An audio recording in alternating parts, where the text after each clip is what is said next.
If you like this podcast, then consider checking out the other great podcasts at metalsharkstudio.blogspot.com.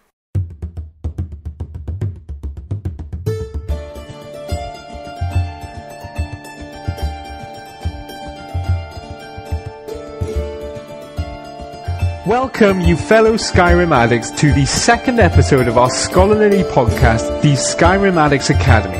Now, during our first lesson, as was only appropriate, we covered the game's namesake topic, which was the Elder Scrolls themselves. Now, in an attempt to fully understand the Elder Scrolls in its entirety is a fool's errand, and has driven many a person, in-game and out-of-game, completely mad and insane. Yeah, I hope that me and my past co-host Michael did manage to give you a brief introduction and insight into what the Elder Scrolls actually are. Unfortunately, we did manage to keep our sanity during the process of our studies, although, I mean, the jury may still be out on that one. However, I think pushing on as we go on with the Elder Scrolls Addict Academy series, it'd be better off to give these lessons, as I'm going to now refer to them as lessons, a more structured process. Of course, there are many different aspects of the Elder Scrolls lore that we'd like to cover. And certainly, as I research and study more of the Elder Scrolls lore, I find many a topic I'm itching to know more and more about. From characters, history, events, politics, economics, magic, weapons, geography, religion. The list goes on and on and on. I mean, we can look at everything from the solar system to the Elder Scrolls, and the planets that populate it, right down to the very small, tiny details on the best recipes to bake a sweet roll. And hopefully, in time, we'll be covering all of these topics.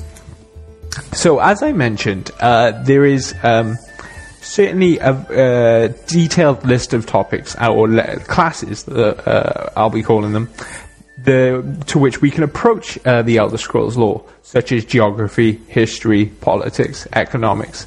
And through personal preference, I believe the first topic that we intend to cover is the geography of the Elder Scrolls. Now, of course, we all know Tamriel itself quite well, having played through. Well, if you having played through Morrowind and Oblivion and Skyrim, you can become quite familiar with the land. But, of course, the map doesn't stop at Tamriel. There's the whole planet of Nirn, which is full of continents. And we can even go more in depth on Tamriel, which is what I intend to do with the geography class first. We intend to look at all 9 provinces that populate Tamriel, but of course we can't do so without looking at the big picture in the first place. So when it comes to studying that Elder Scrolls map, we must first pay respect to the biggest section of all, the Empire of Tamriel. So that's what we're going to be taking a look at in today's lesson. And of course, I've got a new co-host with me today, and I'd just like to introduce my friend Colin. Hi, guys. It's good old Colin. You've heard from the previous roundtable episodes, I'm sure. And Colin's going to take it away with the names and geographical information of the Empire of Tamriel. Yeah, so, I'm going to start off and just give you the basic outline of the geography of Tamriel to start off with before we get really stuck into it. So I'm going to have to try my hardest, and you're going to have to forgive our ignorance about some of the names of the regions and the places and the names here, but they definitely they don't always roll off the tongue. I'm not going to lie.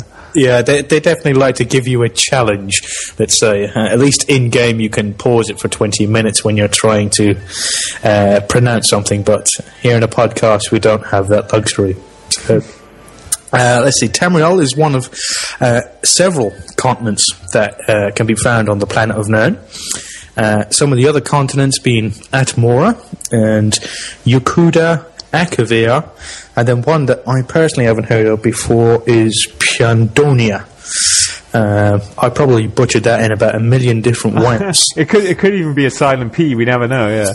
So it'd be silent D. It could actually be pronounced Frank for all we know, but each to their own. But Tamriel itself is by far obviously the most important because it's where all the games are set. And Tamriel itself actually goes by a few other names. In the Azmiri language, it's spoken in the homeland of the Elves, it's also known as Dawn's Beauty. And in the now dead language of the Nern-Elonefex, it is now known as... It's also known as... That was good. You tackled that one quite well. I was just going to try and breeze past it and say... pronounce it with confidence so everybody would agree with me. But in the Nern Enoflex, it is of Elonfex, is also known as Starry Hearts. Both very sweet and poetic, don't you think? Yeah, they are rather romantic. I mean, obviously, I think there is many an aspiring poet within the past and future of the Elder Scrolls lore. Yeah, I can just imagine him surrounded by 30 dead bears and a couple of wolves, dead bandits, and he's sitting there in front of his campfire looking at the stars. Waxing lyrical, yes, about the beauty of Skyrim. I mean, I've certainly found myself stopped amidst a bandit camp with corpses strewn about me, only to gaze up at the stars and think back to the dear old starry heart that Tamriel is. Yeah, but... let's not forget the true language of love, of course, and that's in the dragon tongue. It's also known as Tazokhan. Very beautiful. Tazokhan. It sounds like you're trying to summon something that it's going to eat somebody's face. Well, I mean, as we've experienced whilst playing Skyrim, anything pronounced in the dragon tongue can often have devastating effects. Breathe fire, whirlwind sprint, all sorts of different mystical abilities are on offer. I'm not too sure what Tazokhan might manifest if actually spoken in Tamriel itself. Yeah, you'd probably turn that entire place into New Vegas or something like that if you said it too loudly. Transfer the whole place into Oblivion or something. So I think we better see if somebody can mod that and see what they can do with it. I'm sure they could, definitely, yeah. So we're going to continue here and get into the brass tacks, let's say, of exactly what the region is like. So it actually measures 12 million square kilometers in size, which is roughly the same size as Europe.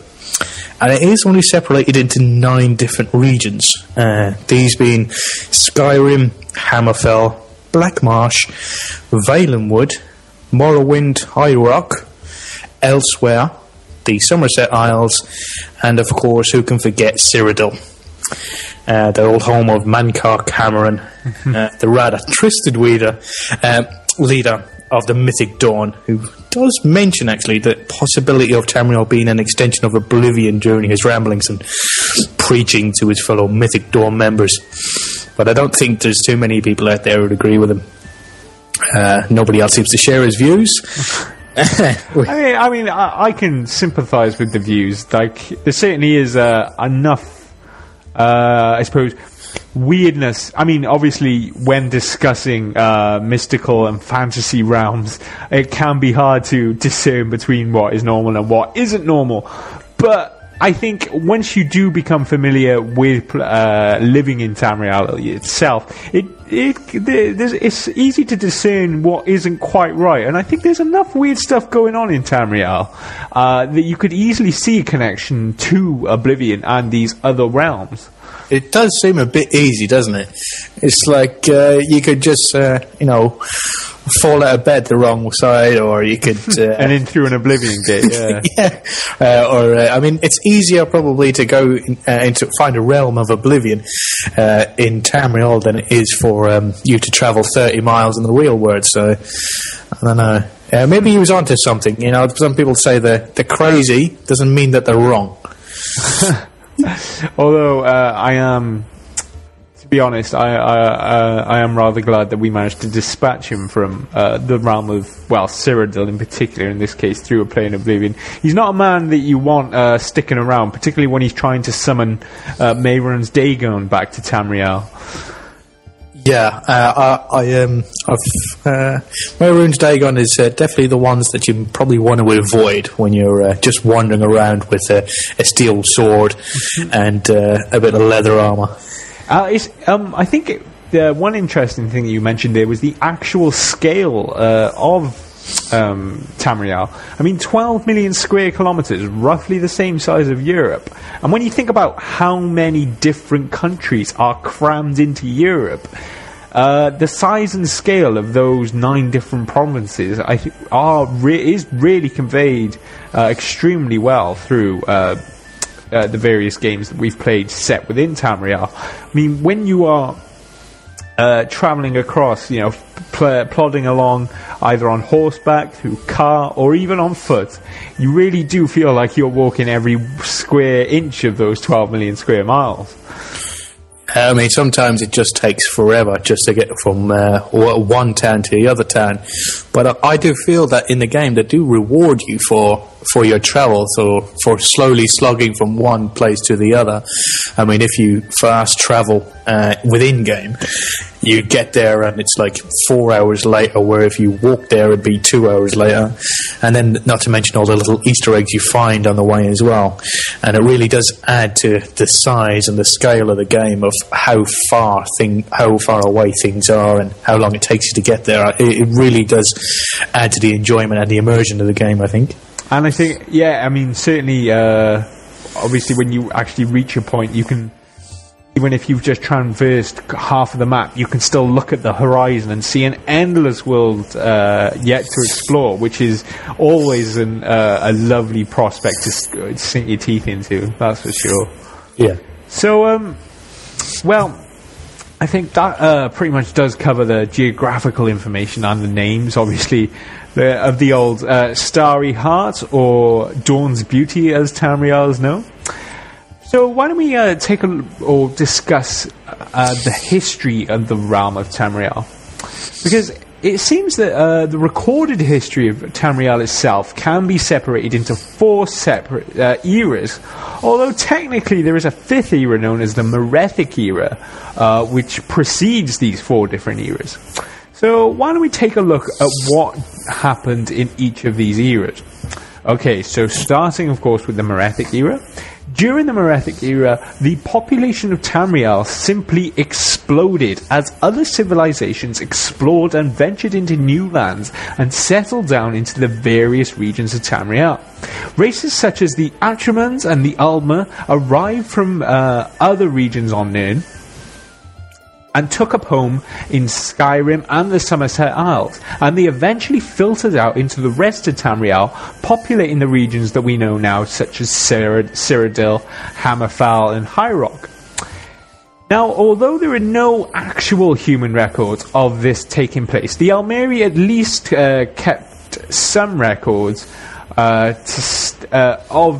this state of change that Tamriel experienced at the time. And not only this population explosion, they also chart some rather mythological and strange occurrences that take place within Tamriel. Although, when you compare this to what we actually experience in the present day, I'm not sure just how mythological and mysterious these events can be in comparison. I mean, just how crazy did things get in Tamriel? But moving on into the first era then. The first era saw mostly a power struggle between men and elves in Tamriel. Most notable of which was the revolution of the enslaved humans. The humans were enslaved by the elf races, and they successfully revolted, overthrowing their elven masters. It also saw the beginning of some powerful and well-established religions. The religions that we've all no doubt experienced in games through the Aedra and the Daedric princes and various shrines that you encounter in the game. And finally, it's also during the first era where we see the extermination of the Dwemer race. Now, we've all, I'm sure we've pillaged our fair share of Dwemer ruins, and it always does seem that those dwarves, Dwemer, or dwarves as they're known to the humans, simply upped and left without no word, or not even a goodbye, or a note to say they'd simply gone fishing. No. Yes. Apparently, an event took place known as the War of the Divine Heart, which forced the sudden extermination of the entire Dwemer race. So, do you want to take the other eras then, Colin? Sure, I'll start off usually with the first era is following the second era. I was going to go with the 4th or the 12th era, but I thought I'd follow the first era with the second era. So here we go. During the second era, we begin to see the foundations of certain organisations that we've all come to know and love, such as the Mages Guild, the Dark Brotherhood, and we also got a near-cataclysmic event that takes place during the second era, when the Daedric prince Molag Bal attempted to pull Tamriel into his Daedric realm of Cold Harbour, using something known as dark anchors. Fortunately, though, it seems that the Emperor Tiber Septim was able to stop him and unite the landmass of Tamriel using a Dwemer artifact known as Numidium. I think that's a colossal brass golem built by the Dwemer to serve as a god, as found in Daggerfall and Morrowind as well. Okay. I think it also makes a little bit of a sneaky appearance onto Elderwind's wall as well. I mean, that's it. A colossal brass golem built by the Dwemer, man, that's something that I certainly would like to experience more in the Elder Scrolls. Yeah, I'd also like to borrow that, like take it into my next bandit den, maybe go to... go into Pine Watch with a giant brass golem and go Although, speaking of Molag Bal, I'm pretty sure using his old mace would have the same devastating effect as well. You still got that, so I think you're in bed with Molag Bal, I think. It's a handy tool to have, I'm not going to lie. I've cleaved a fair few dragon heads off with Molag Bal, with the mace of Molag Bal. Very nice. So, after that we have the third era. And the third era is an era that we may all just get to be a little bit more familiar with, as it's when the Elder Scrolls Oblivion is set. Now, the third area of Tamriel is often referred to as the most glorious era to date, and it saw the rise and fall of the Septim dynasty. Events to highlight during this era would be the War of the Red Diamond. And that war was fought because Ural Septim II brought into question the legitimacy of the birth of Kintria II, the ruler of the imperial city at the time. And of course, who can forget the Oblivion Crisis, during which the Daedric prince, Mehrunes Dagon, I believe, entered the realm of Tamriel only to be stopped by the last living member of the Septim family, Martin Septim, this is a little bit racy, the illegitimate son of Euroseptim the Seventh. I mean, like, I suppose any famous and fabled kings and queens of history of old, the Septims certainly did like to get around a bit. Yeah, sometimes when you're listening to the stories or reading about the stories, it's kind of like reading the script from a soap opera. Just on a more sort of grandiose scale, being as the Empire of Tamriel was at hand rather than, possession of the Rover's Return or whatever. Sorry for our US listeners there. So some rather inside information on the popular soaps of the UK, broadcast by the BBC. Yeah, just imagine J.R. Ewing and his bastard son trying to gain control of the family business. There you go. So, once Mehron's Dagon was successfully cast back to the realm of Oblivion by Martin Septon transforming into the Dragon of Akatosh, I believe, which was quite an epic event in Oblivion, I'm sure you'll agree. We've got to, of course, move on to the fourth and final era. Well, I say final era, it's just the present day era. I do hope it isn't the final era of Tamriel, of course. Right at the beginning of the fourth era, we see the dissolution of the Mages Guild. I mean, obviously, I think this is something that we're going to have to touch upon and investigate even more. But there is no actual reason for the structural cause behind the dissolution of the Mages Guild. I guess people might have just lost interest in casting magic, although I can't tell why. I mean, obviously, in Skyrim, I think the College of Winterhold does bear some resemblance, well, more than passing resemblance, indeed, to the Mages Guild of old. There was also, during the early days of the Fourth Era, a mysterious disappearance from the sky of the moons Massa and Secunda. Now, this particular event did strike fear into the heart of the Khajiit, because the Khajiit hold these moons to be of a particular spiritual importance to their entire race.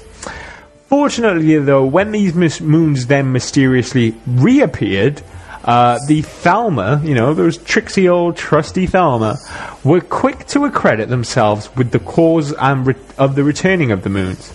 Cheeky little scamps. And the Khajiit have heralded the Thalma as their saviours ever since. It's also, of course, during this era, we begin to see, well, the Empire, the powerful, near indestructible, concrete institution that was the Empire of Tamriel that we experienced during the Third Era, particularly in the Elder Scrolls Oblivion game. Well, that empire begins to fall apart, and this is mainly due to the Aldmeri Dominion, a force that was becoming well established throughout Tamriel, attacking provinces such as Hammerfell and Cyrodiil.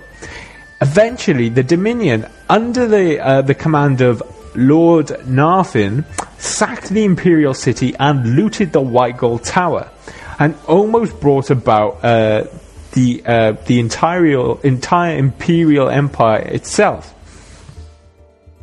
It's lucky that those Elder Scrolls were no longer in that White Gold Tower when it was sacked, having been scattered to the winds during previous eras. Yeah, it's those tricky blind monk security guards. They could see trouble coming, couldn't they? They knew what to do. So, at this point, when the Empire was nearly destroyed, well, it would have been, had it not been for Emperor Titus Mede II, who signed the White Gold Concord and brought peace to the realm of Tamriel. In accordance to this White Gold Concord, the worship of Talos was outlawed and the Blades had to be disbanded. Now, I suppose the final event of note that takes place during the Fourth Era is, of course, the Dragon Crisis. During the Dragon Crisis, the firstborn son of Akatosh, Alduin the Dragon, returned to the realm of Tamriel with an attempt to maim and kill all those who lived there. But, of course, fortunately, he is stopped by the one, the only, Dragonborn. I know him. I think we've come across him at some point. Yeah, I may have run into him. He owes me $5. I mean, that is just a brief oversight and rundown of the main events of the history that take place within Tamriel.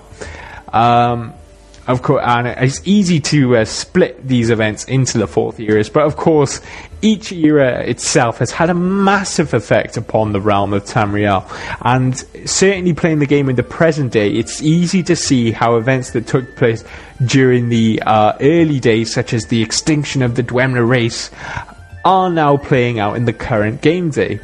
it's fascinating to see how that history has carried over time and time again. Do you have any thoughts on the history of Tamriel there? Yeah, so the history of Tamriel, it really does add to everything in the game, because you can sit there playing a game and your mission is to go to this place, kill this bandit leader, get his head and come back again. But there's so many things that you can learn on the way, sort of like, running into a Dwemer ruin and or picking up a specific book, and then you learn the history of old Red Eagle or anything like that, and just all that wealth of history just adds to the little tiny errand you're just to run down the bottom of the road. I think it's certainly fascinating to think that, when you are experiencing, like you say, just performing a simple quest, such as taking the head of a good old bandit leader, you can easily imagine a fellow adventurer hundreds of years prior doing exactly the same things in your footsteps when those ruins were in full bloom, like. Yeah, and then I loot his corpse and take his really good sword. And then, no doubt, many years down the line, somebody else will be along to loot your corpse. And so time repeats itself time and time again, eh? But okay, I suppose, speaking of those, those dastardly bandits that populate the realms of Skyrim, Cyrodiil, and the various different regions, we must of course look at the regions themselves and just who lives there. So, as we've previously mentioned, Tamriel is populated by 9 separate provinces, and each is home to their own unique mix of races, religions, and of course geographical features. So, let's start with High Rock. High Rock is inhabited by the Bretons, who were Menmer hybrids, on the human side, and then of course you have the Ozma, or Orcs, which were Aldmaris for pariah folk. Sounds quite interesting. Elves that look different from the High Elves are often mistaken to kins, goblins, or trolls of the Ozma that live in the city of Orsinium.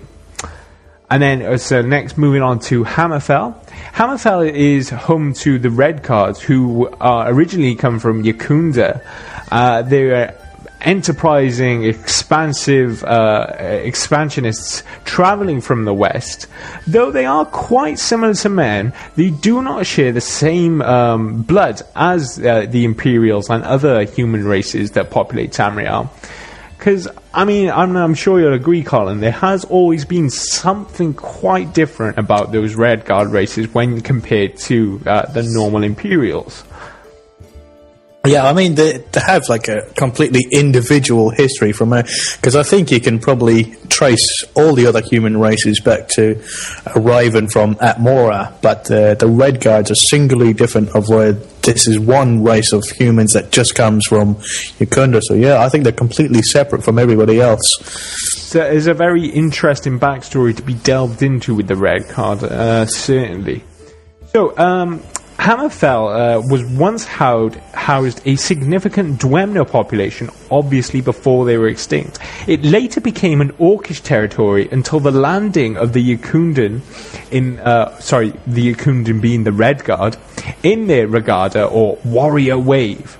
It's from this wave the Red Guards take their name, and their swift and easy conquest of Hammerfell that earned them the reputation of the best soldiers upon Nirn.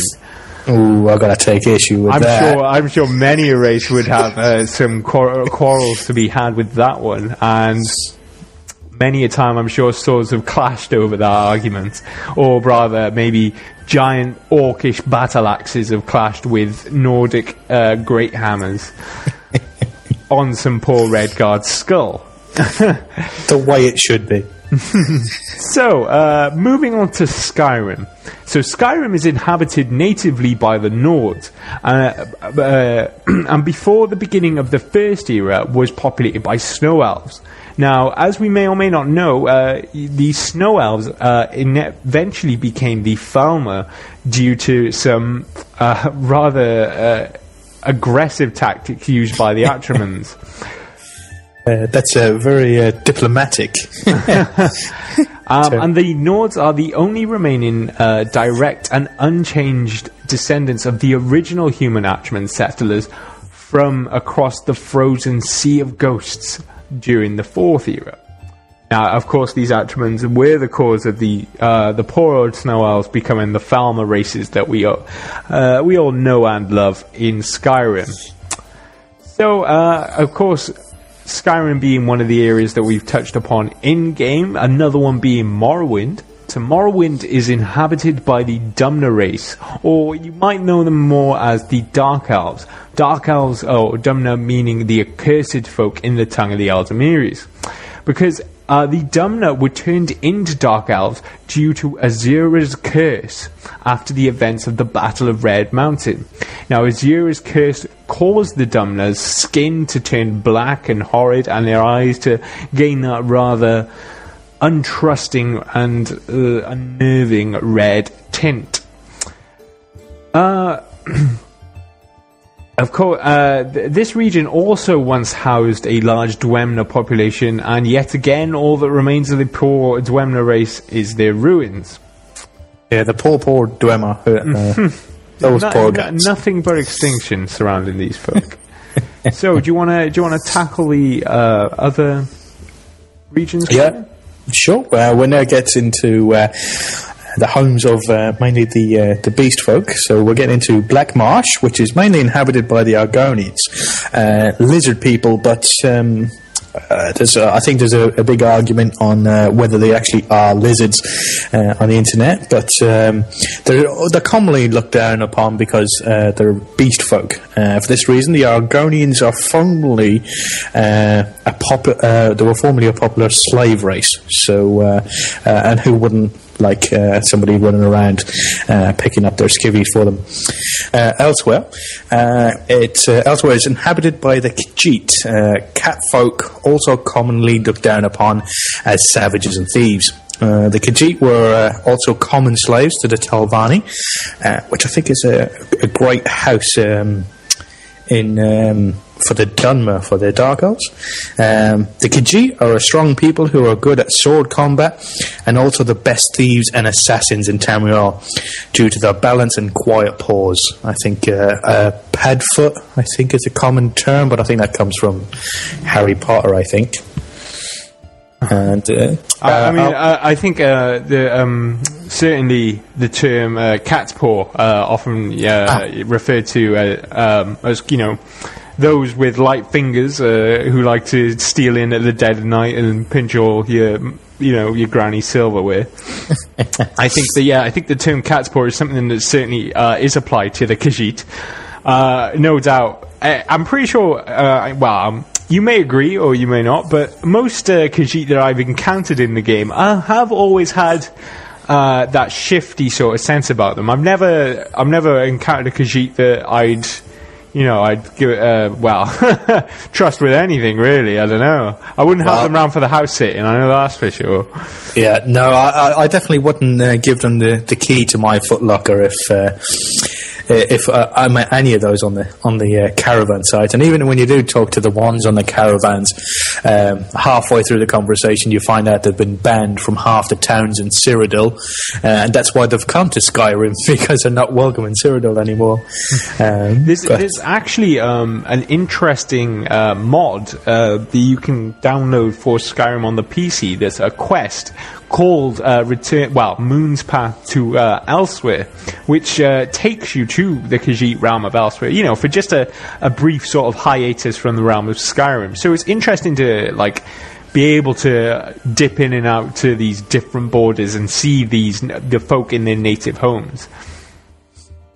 Yeah, it's definitely because that's one of the best things about the game is traveling from region to region to region. Is you still get all these different races, but you get to see how the individual race is in their home turf, as it were. But and I mean, I think the Nords in Skyrim.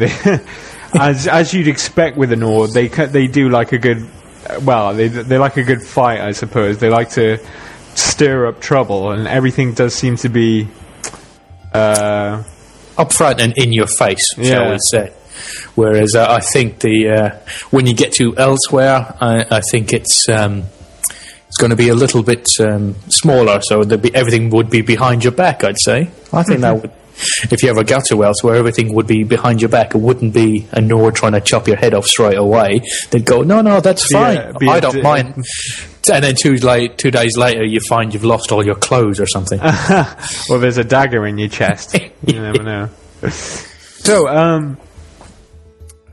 after Elsewhere, we're going to head west to Valenwood. And Valenwood is inhabited by the Wood Elves, or Bosmer, in the Elven, meaning tree sap folk. Which, Wood Elves, tree sap folk, yeah, I can see that. The Bosmer of Valenwood are known for being short, but due to this, they are very agile and can sneak, hunt, gather, and use a bow with very good accuracy, being the best archers and rangers in Tamriel. That's probably why I've never ever played as a Wood Elf. You're not partial to a bow and arrow more? No. More of a sword and board, or? Two-handed and conjuration is my vices, shall we say. Sounds like a nice mixture. But, I mean, obviously, Wood Elves being good at archery, and sneaking and moving silently, being very agile, that's something that does borrow, it's just a generic sort of fantasy trope, so faithfully recreated there, I suppose. Yeah, very well. Plus, it's got its own... their own species power, which is command animal, I think. So I think that suits them very well as well. I mean, talking about I suppose the race powers in particular, the race power for the Red Guard is also quite interesting. That's why I play one myself. Their ability their aversion to poisons. They don't suffer constant poisoning from literally every single giant spider you encounter. So that's always nice and handy to have as well. I mean, it's nice or interesting to see how these different regions have influenced these race features in some way. Obviously, I suppose with the Bosmer, them being home to a forested area, they are going to be at one with nature.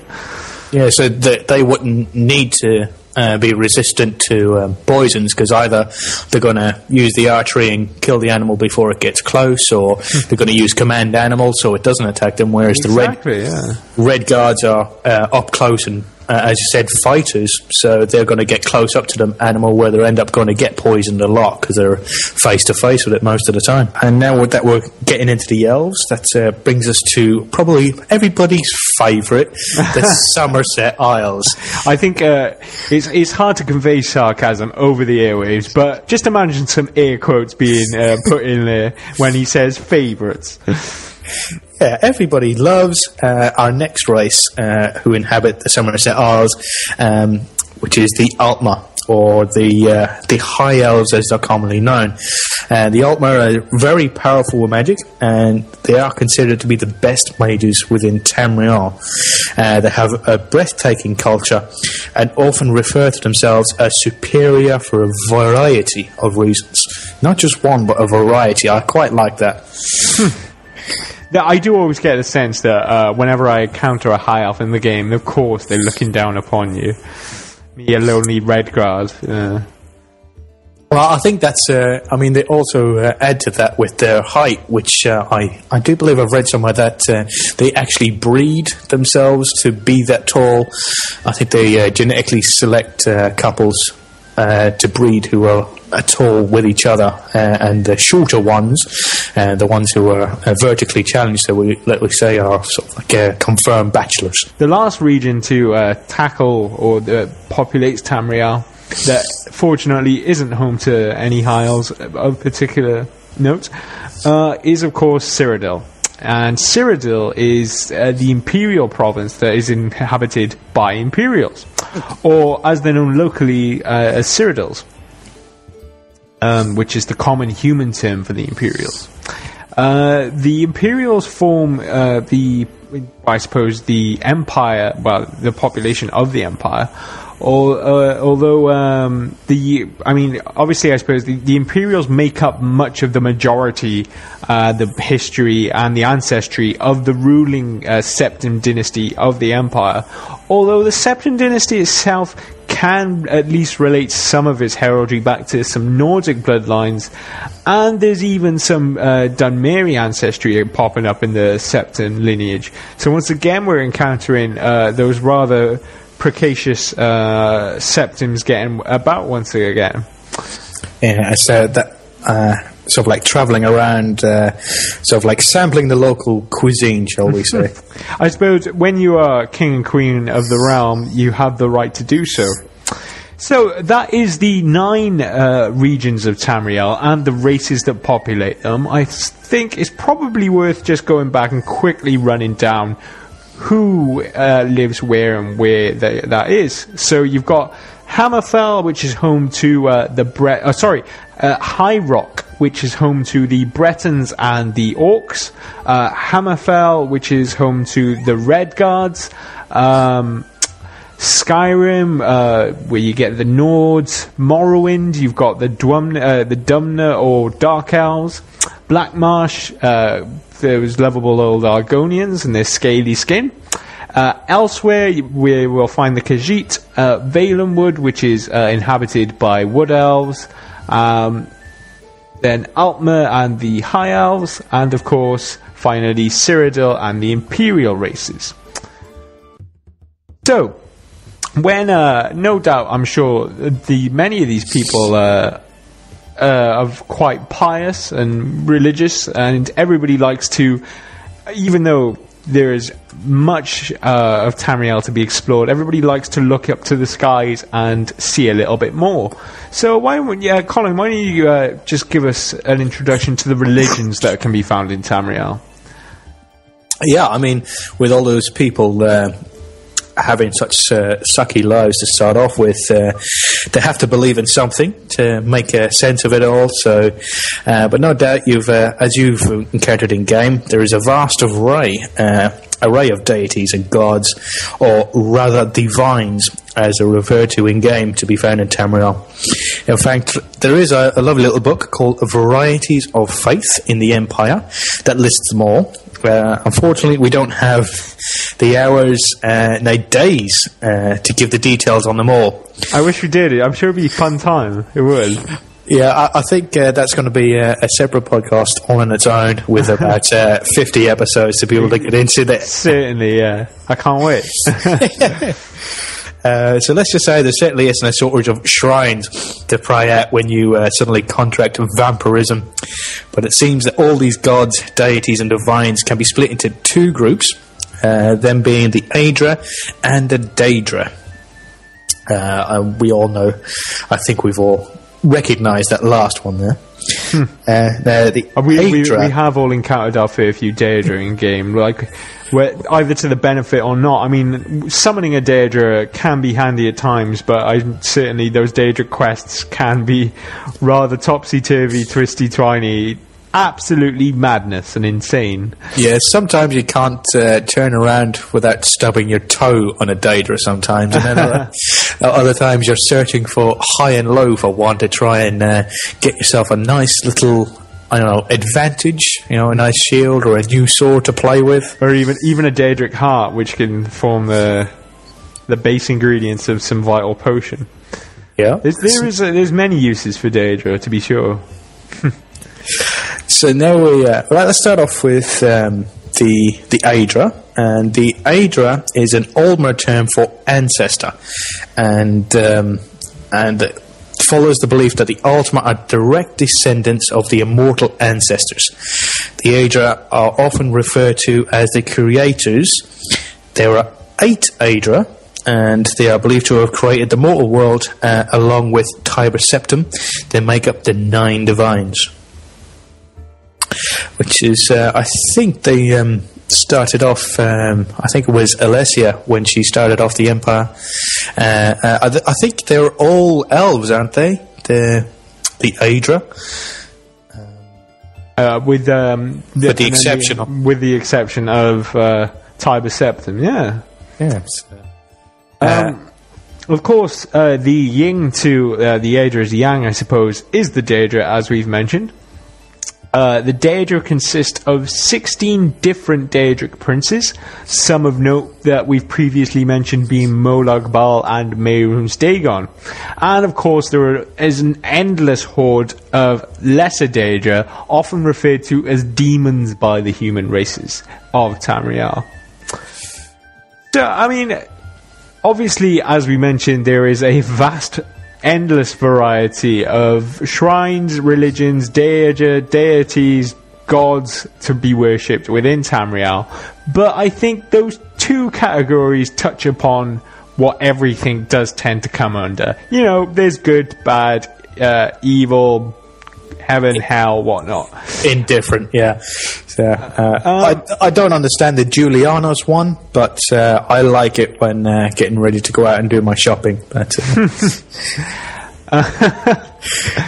is that my Zenithar? Yeah, no, that's my Zenithar, isn't it? Julianus is all magic regen, and then Zenithar, go out there and do some shopping with Zenithar's help.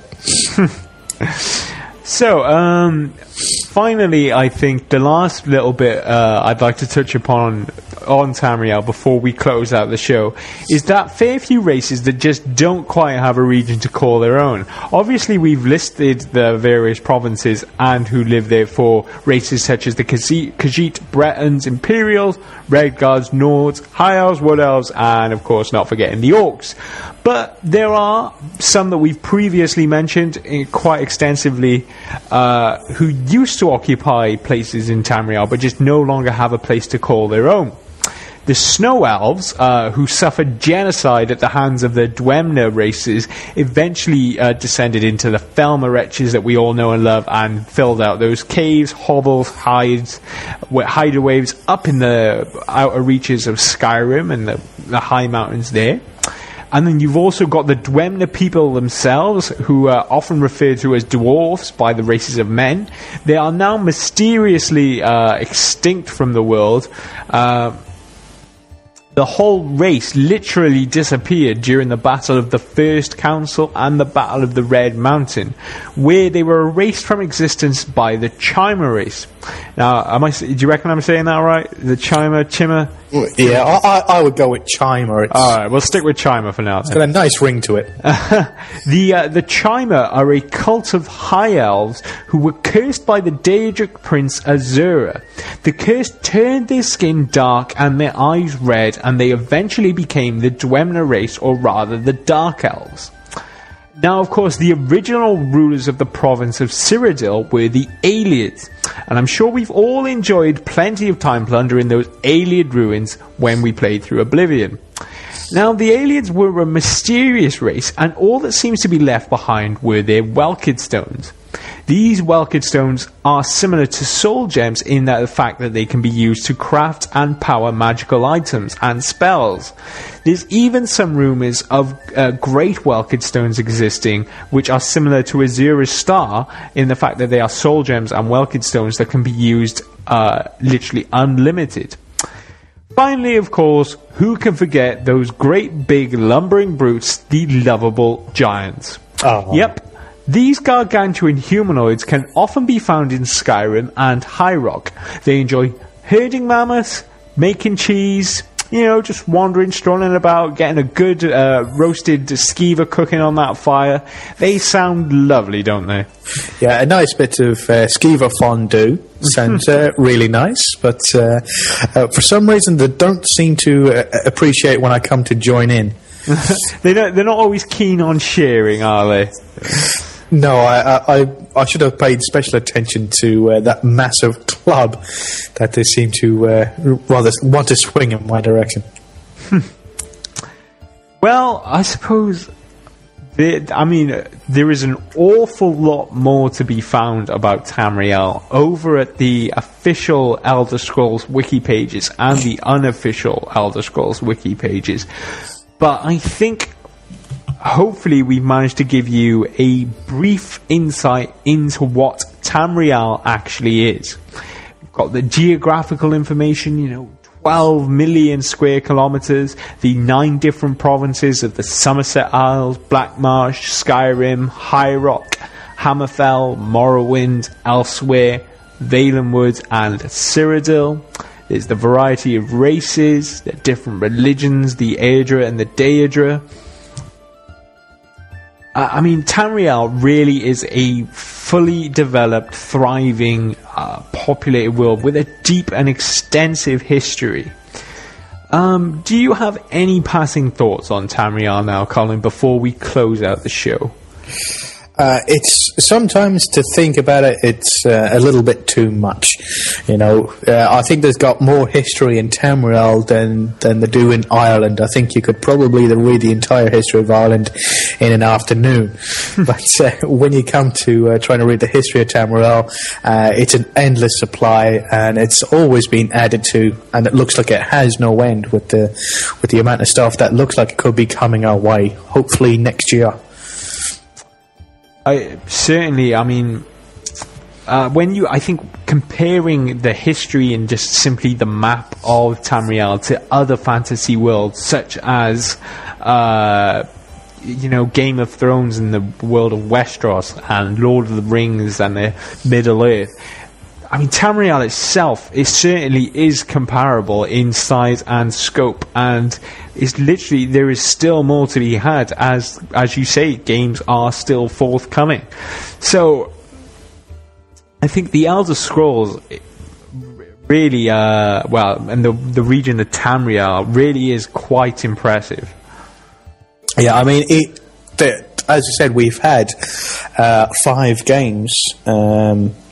And we have 9 regions on Tamriel itself, so we have that to look forward to. But as you brought up earlier on, when we have the other continents on Tamriel, so we still have the rest of Nirn as well to get into. Do you ever think, or do you ever see in the future an Elder Scrolls game taking place beyond the borders of Tamriel? It's good to think of. You could not only do you have the other continents, but even the other realms. We've been to a few of the, the Daedric realms, but what about the Aedra realms there, the Divines? What about their realms? Is it possible to go there? It'll certainly be fascinating to encounter maybe more of these deities in-game in future games, certainly. Do you think, I suppose, Tamriel really does have it all. It's got, vast oceans, glorious grassy plains, endless forest, massive mountain ranges. Do you think geographically or culturally maybe even, is there any aspect of Tamriel you think is missing? I think not. They definitely went to town on everything you can have, because you can have the snowy region of Skyrim, and then you get the Badlands of Elsewhere, and also the deserts of Hammerfell, mountains of High Rock, and then you've got Black Marsh, which obviously is going to be a giant marsh, but it's a very tropical swampland, I believe. Yeah, I'm fascinated to. Well, I'm intrigued by every region in Tamriel that we're yet to explore, because they all do sound rather geographically interesting. But Black Marsh in particular would certainly be an avid change of pace from what we've experienced so far. Yeah, that, and I also want to see what Valenwood is like. Apparently, they have migrating trees that have cities that live within them. So, wow, that does sound fascinating. So, I understand that, although I haven't played the Elder Scrolls Online myself, I do understand that every region is open to explore in that game in particular. But I think, as is the drawbacks of an MMO, I don't think we'll see each region on the true scale that we know an Elder Scrolls game can deliver. So I certainly can't wait to experience those other regions further on. Well, I think there's little more to say now on the region of Tamriel and the history that surrounds it.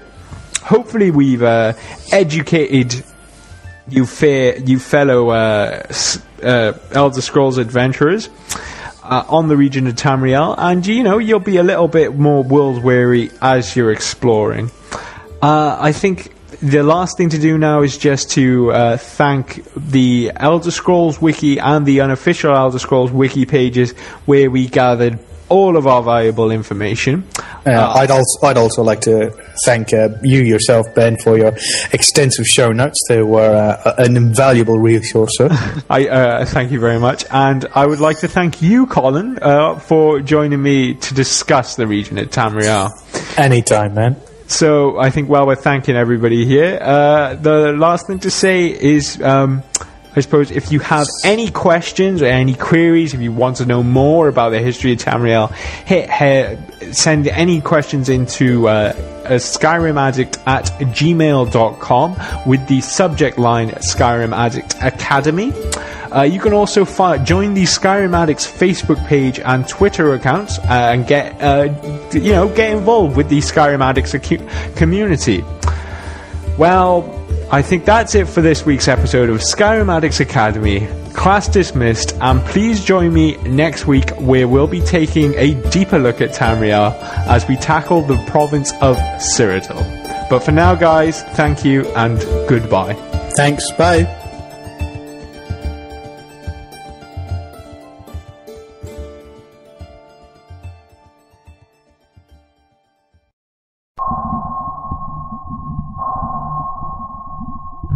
Shark Studio.